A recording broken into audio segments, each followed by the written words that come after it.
सभी दर्शकों को जय श्री राम। साथियों, आज हम जानेंगे भाग 2 में गंगा जन्म की कथा।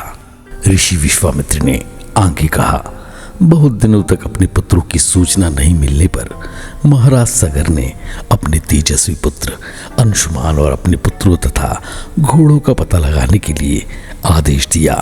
वीर अंशुमान शस्त्रास्त्रों से सुसज्जित होकर अपने चाचाओं के द्वारा बनाए गए मार्ग से पाताल की ओर चल पड़ा। मार्ग में मिलने वाले पूजनीय ऋषि मुनियों का यथोचित सम्मान करके अपने लक्ष्य के विषय में पूछता हुआ उस स्थान तक पहुंच गया जहां पर उसके चाचाओं के भस्मीभूत शरीरों की राख पड़ी थी और पास ही यज्ञ का घोड़ा चल रहा था। अपने चाचाओं के भस्मीभूत शरीरों को देखकर उसे अंततः शोक हुआ।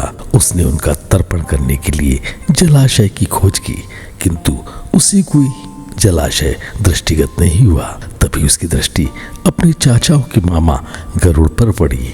उन्हें सादर प्रणाम करके अंशुमान ने पूछा कि हे पितामह, मैं अपने चाचाओं का तर्पण करना चाहता हूँ। समीप में यदि कोई सरोवर हो तो कृपया करके उसका पता बताइए।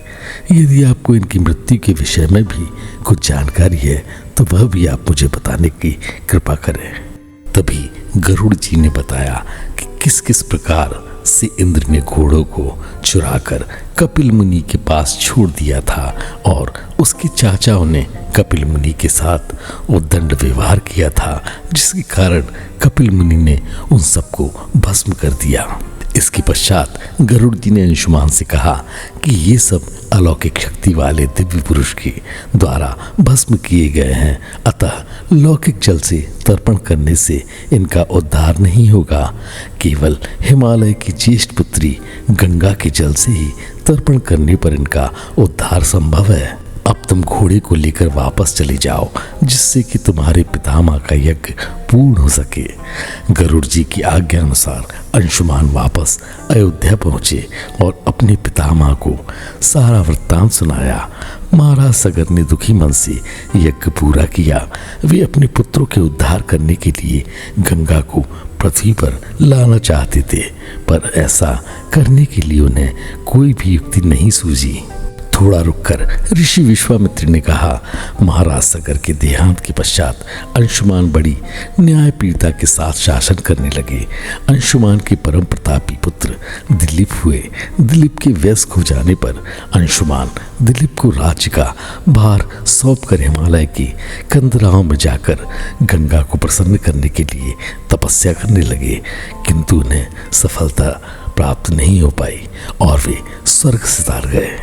इधर जब राजा दिलीप का धर्मनिष्ठ पुत्र भागीरथ बड़ा हुआ तो उसे राज्य का भार सौंपकर दिलीप भी गंगा को पृथ्वी पर लाने के लिए तपस्या करने चले गए, पर उन्हें भी सफलता नहीं मिली। भागीरथ बड़े प्रजास्थल नरेश थे, किंतु उनकी कोई संतान नहीं हुई। इस पर वे अपने राज्य का भार मंत्रियों को सौंपकर स्वयं गंगा अवतरण के लिए गोकर्ण नामक तीर्थ पर जाकर कठोर तपस्या करने लगे। उनकी अभूतपूर्व तपस्या से प्रसन्न होकर ब्रह्मा जी ने उन्हें वर मांगने के लिए कहा।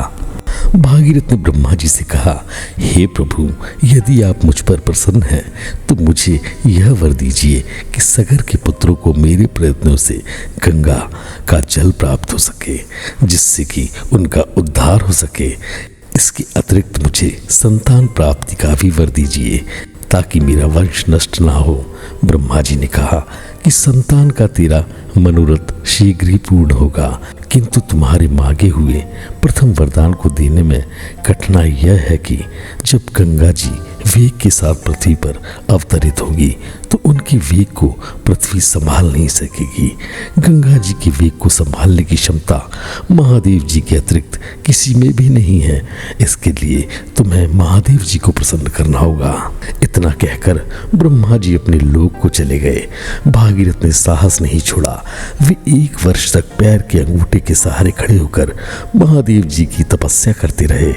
केवल वायु के अतिरिक्त उन्होंने किसी अन्य वस्तु का भक्षण नहीं किया। अंत में इस महान भक्ति से प्रसन्न होकर महादेव जी ने भागीरथ को दर्शन देकर कहा कि हे भक्त श्रेष्ठ, हम तेरी मनोकामना पूरी करने के लिए गंगा जी को अपने मस्तक पर धारण करेंगे। इसकी सूचना पाकर विवश होकर गंगा जी को सुरलोक का परित्याग करना पड़ा। उस समय वे सुरलोक से कहीं जाना नहीं चाहती थी, इसलिए वे यह विचार करके कि मैं अपने प्रचंड वेग से शिव जी को बहाकर पाताल लोक ले जाऊंगी, और वह शिव जी के सर पर अवतरित हुई। गंगा का यह अहंकार महादेव जी से छुपा ना रहा। महादेव जी ने गंगा की वेगवती धाराओं को अपने जटाजूट में उलझा लिया।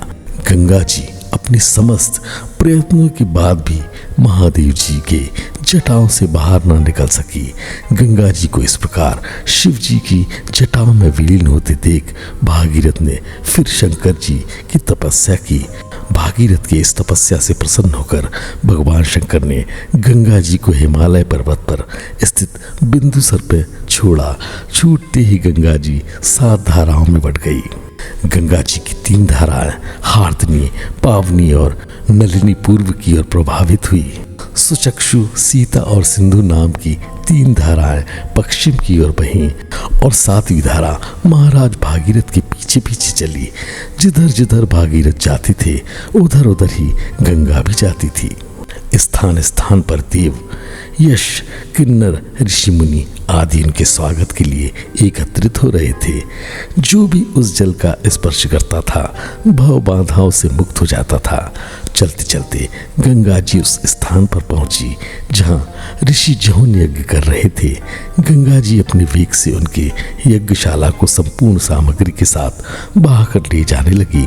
इससे ऋषि को बहुत क्रोध आया और उन्होंने क्रोध होकर गंगा का सारा जल पी लिया।